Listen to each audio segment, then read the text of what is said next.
ابو امامه اسد ابن زراره رضی الله تعالی عنہ دانه پر خطلې ده خطرناک دانه ده يهود ولته خبرې شروع کړې ول دې پیغمبر سره خو خدای اختیارات شته کنه دی ولې نه کوي دا يهود او عقیده نظریه ده چې خدای اختیارات راوغست خپل پیرانو له ورکړه خپل قشرانو ته ورکړه خپل مشرانو ته خپل بزرګانو ته ورکړه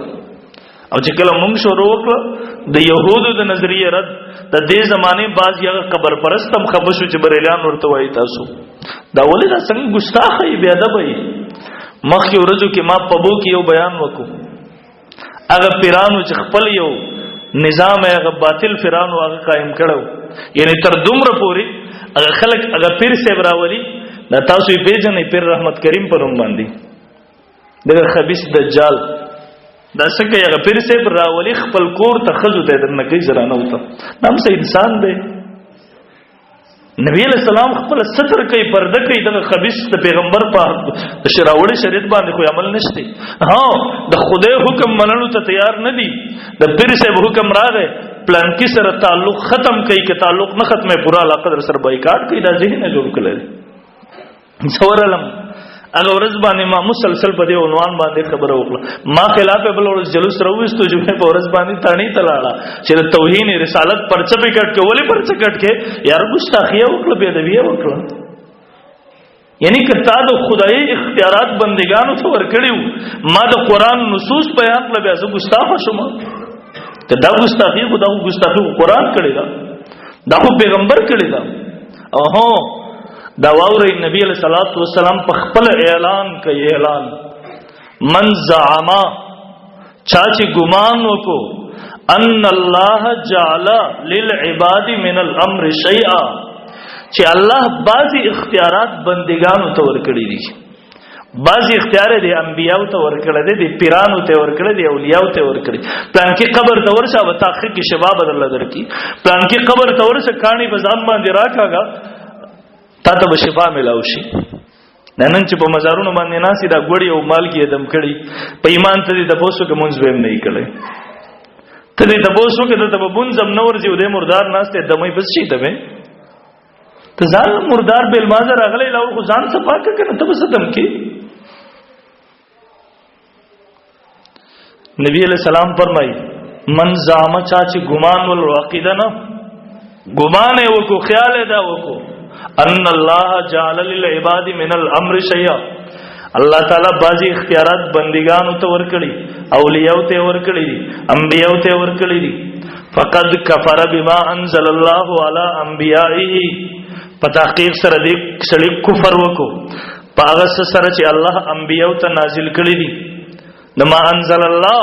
چې څومره انبیاء ته الله دا خبره نازل کړي وا چې اختیارات ما فوق الاسباب دا الله سره دي اختیارات ما فوق الاسباب دا الله سره دي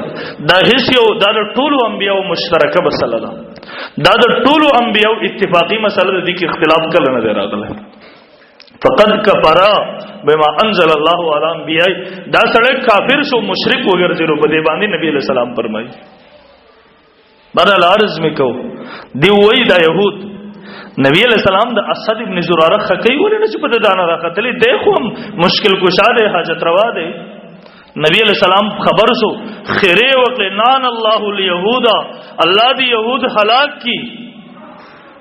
دیو زمان مبارک دا خبرې کوي بیا پیغمبر اعلان کوي لا املک له ولا لنفسي شيئا زره در پارا او د ځان د پاره د ذره مالک ام نه یم لا املک له ولا لنفسي شيئا زره در پاره او د ځان د پاره د ذره مالک ام نه یم فلا تلوموني في ابي امامه تاسو ابو امامه بارک ماما بل مت کوي زمان لاس کې شبانش چې ابو امامه تور کما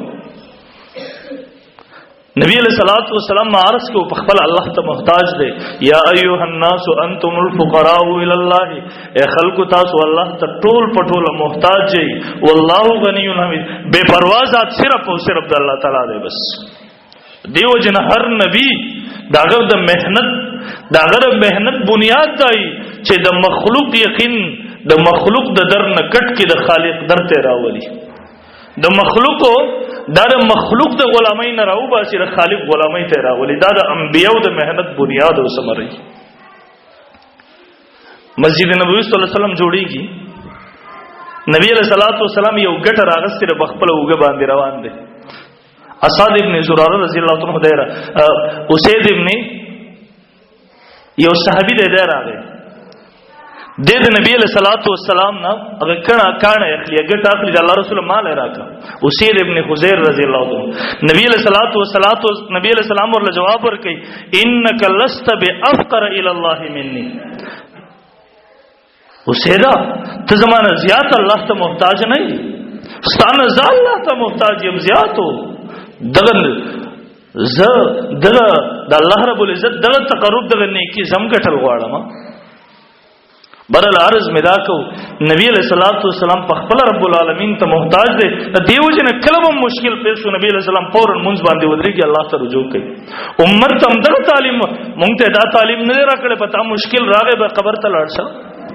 پتا مشکل راغی بیر انبیاء او اولیاء نو غواړه. نام بیا اولیاء په خپل الله ته محتاج دي. دنیا کې محتاج او آخرت کې قبر برزخی ژوند کې آخرت ټول کې الله ته محتاج دي. عرض می راکو